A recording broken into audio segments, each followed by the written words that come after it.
If you've seen any of my previous videos for the past couple weeks, you know that I went to Disney World recently and I brought back a good amount of stuff. So today I want to go through and show you everything that I brought home from Disney World. I'm going to start with things that I did not purchase. First off being this picture from the Artist Academy. This is something that you can do at Rafiki's Planet Watch in Animal Kingdom. They do it, I think 3 times a day, maybe twice, but it's basically like a guided drawing class. They provide a paper and pencil, and then the paper has this little guide, if you can see the blue on it, and there's an instructor that will go step by step and tell you how to draw a Disney character. Honestly, I haven't looked at this since I edited that vlog, and I don't think I did too bad. It definitely looks like Goofy, which is as much as I would want. I did really embarrassingly misspell Goofy when I put his name up there, but I fixed it later.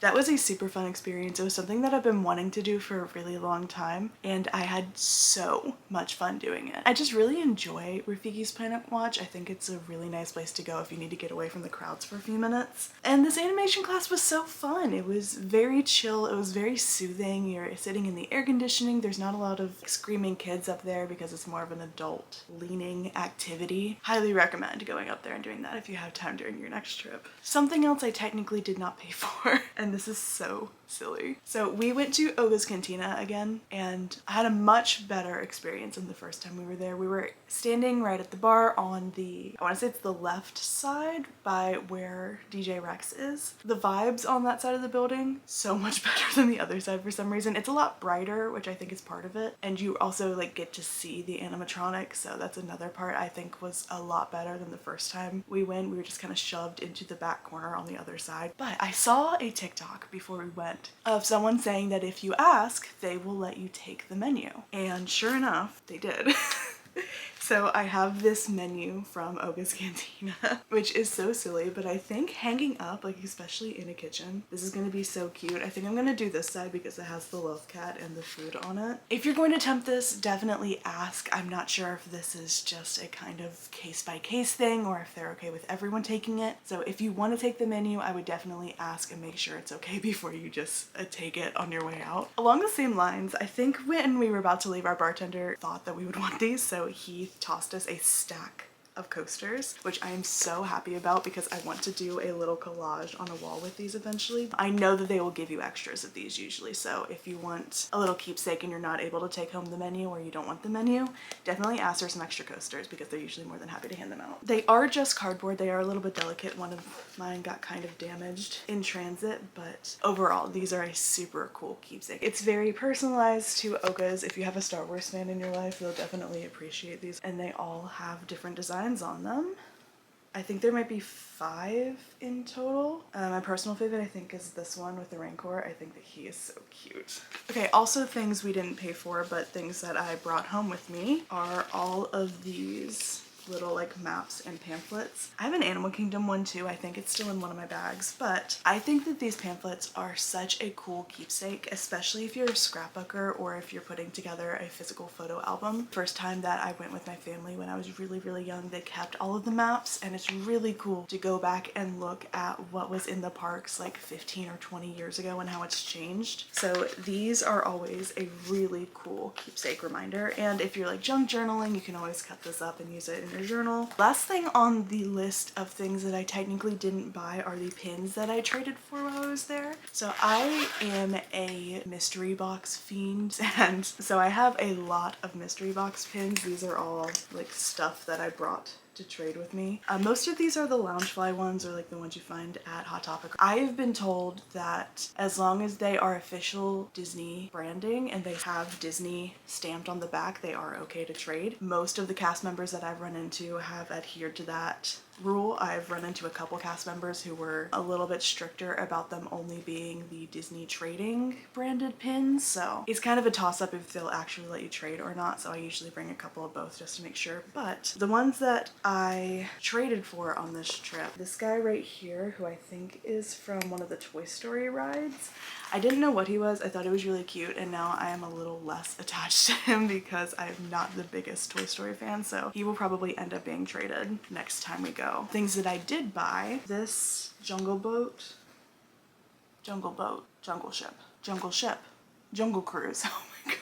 This Jungle Cruise boat pin, and then these on the front as well. These both came in the Adventureland set, and then my sibling and I split the cost of one of the Animal Kingdom mystery pin sets. I pulled Daisy and they pulled Mickey, so we switched. If you want to see us unboxing these, it's in the Animal Kingdom vlog. And I also traded for this little Duffy pin. This is definitely my prize of the trip. I think that this is so pretty. We don't get a ton of Duffy merch here, so every time that I see something with him on it, I feel the need to grab it. I also picked up these plates. I picked them up in Epcot. I think that they were in most of the pin trading stations, but it was $12.99 for 3 of them. You just shove the pin right onto the board, and they're really sturdy. They're not going to go anywhere, and it's a lot easier to carry around things that you're trading for than this book. Actually, we bought this on our last day, so I didn't get a lot of use out of it, but this will be really nice for our next trip when I just want to shove something in my bag and have it not take up a ton of room. These are some more of the pins that I got on this trip. This is the other one from that attraction series. I traded for this little Oswald, and I got this from one of the Pixie plushes. I think it's called Pixie Plush. It's one of the 5-packs. If you want to see us unbox this one, it's in the Epcot vlog. And then I got 2 more pins. Something that I like doing for each trip is getting a pin to commemorate the reason why we went on the trip. We usually don't go to Disney just to go. We go when there's an event going on or when it's a certain time of year. So in the spirit of that, I got 2 of the holiday pins. The first one is the Christmas party pin for this year. I think that this one is so cute. And then I also got the Festival of the Holidays pin, which is a little snow globe, and it does move. I think this is also super cute. I really wish that I would have gotten the one from Jollywood because we did go, but I just didn't want to stand in line to get merch.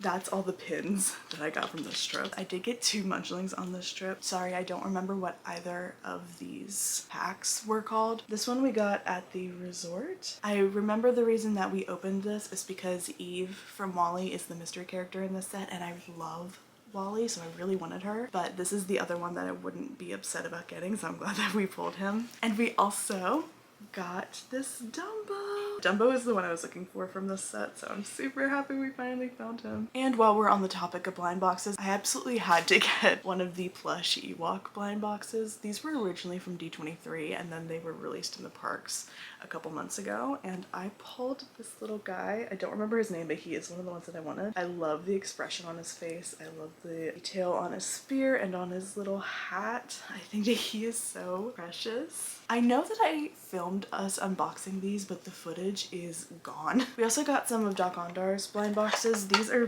busts or little tiny figures of things around the Den of Antiquities. I got one of the older sets and Katie got one of the newer sets, and they pulled the gold Plo Koon, who I am obsessed with, and I got the gold Jar Jar, who Katie pulled last time, and I was low-key really jealous. So I'm so happy that I have him to put on the shelf. I do want to try to collect all of the gold busts. I know that there are quite a few of them, but like how cool would this be on a High Republic shelf with all of those gold spined books with just a row of these gold figures? I think that would be super cute. Even if I don't get all of them, I'd like a couple more. So definitely gonna pick up more of these next time I go. I know that I am missing something in this pile here, and it's the Christmas bucket hat with the Mickey ears on it. Katie and I both got one to wear at Christmas party in Magic Kingdom. We actually got the last 2 on the shelves for that night, so I was really happy that we were able to find them. Also during the party, I finally got the Ahsoka Nuimo. I've been looking for her forever.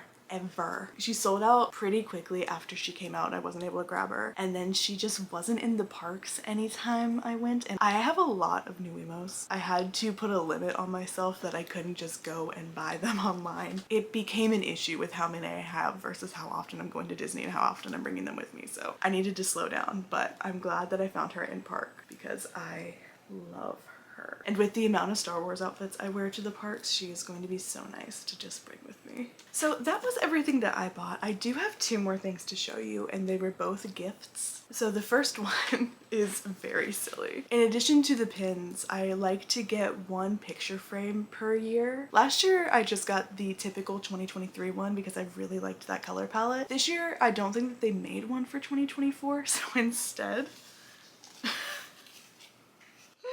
this very well could be the most impractical thing that I own, but there are a couple reasons I wanted it. First, I'll just give you the close-up. How pretty is that, right?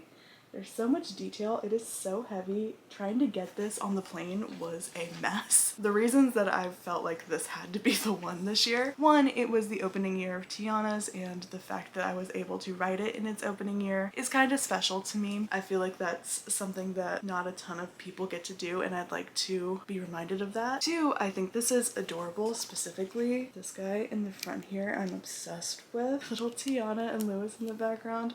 I just think that this is so pretty. These are in the gift shop after you get off of the ride. And the first time that we rode it, when we were using the lightning lane, we got off and I was like, wow, I really like that. I need to get a picture frame this year, but this is so impractical. And it was a little bit expensive. It was $35 for this. And so I was like, yeah, I'll think about it and maybe I'll get it during the party if I feel like I really need it. And then we rode Tiana's twice back to back during the party because it was a walk-on, and no sane person was riding Tiana's at night when it was freezing cold besides us. And after we got off of it for the second time, I stood there and I was staring at it for a while. And Katie was like, do you really want that? And I was like, yes, but I cannot commit to paying $35 for it. And they were kind enough to buy it for me as a little present. So very thankful for this, and I can't wait to get a good picture to put in here. The last thing is also a gift from Katie, and it was a little bit impractical. This is the Doc Ondar Black Series figure, and I have not opened him yet because I've been waiting to film this video. So I think it's finally time to release him from his shackles. To give a little bit of an explanation while I open him up. My favorite like obscure Star Wars thing is the Ithorian race, which is what Doc Ondar is. I think that they're so silly and so cute, and I just love them so much. And the first time that I saw Doc Ondar in person was May 2023, the first trip that we took like as adults by ourselves, and I sobbed when I saw his animatronic. And since then, we have taken maybe 4 trips or 3 trips, and his animatronic has not been working any other time, so I've seen him once, which is kind of a bummer, but I get it's like a maintenance thing. He's not always going to be up. I think I've just had bad luck. But he also wasn't up for this trip, and Katie surprised me by getting the Black Series figure for me. Let's get him out of here. Oh my goodness. He's wrapped up like a mummy. Oh no. I don't know if I'm gonna keep this box or not, so I'm gonna be really careful with this packaging just in case I want to put him back in there at some point. I don't think I will, but just in case. Star Wars branded tissue paper is so funny to me. I'm not sure if that's gonna pick up on camera because it's really light. Guys, I might actually cry. Oh, I love him. Look at the details. Look at his little face, his little hands. He's got big old stompers. Oh, I love the detail on his necklace. So he has, oh, he's got a clone trooper helmet that is quite dirty. And then he's got a little sword. I'm not sure what this sword is, but it is super cool. He's got a Sith holocron, which you can barely see, is so tiny, and the Jedi holocron. His hand is like just the perfect size to put one of them in. I love him so much. I am actually obsessed with him, and I have to find somewhere really special to put him. He's my little baby now. And this is now the second Doc Ondar toy that I have. Out of the 2 that they've made so far. That was everything that I got from my December 2024 Disney trip. Let me know if you're going on a trip soon or if you would pick up any of these items, and I will see you later. Bye!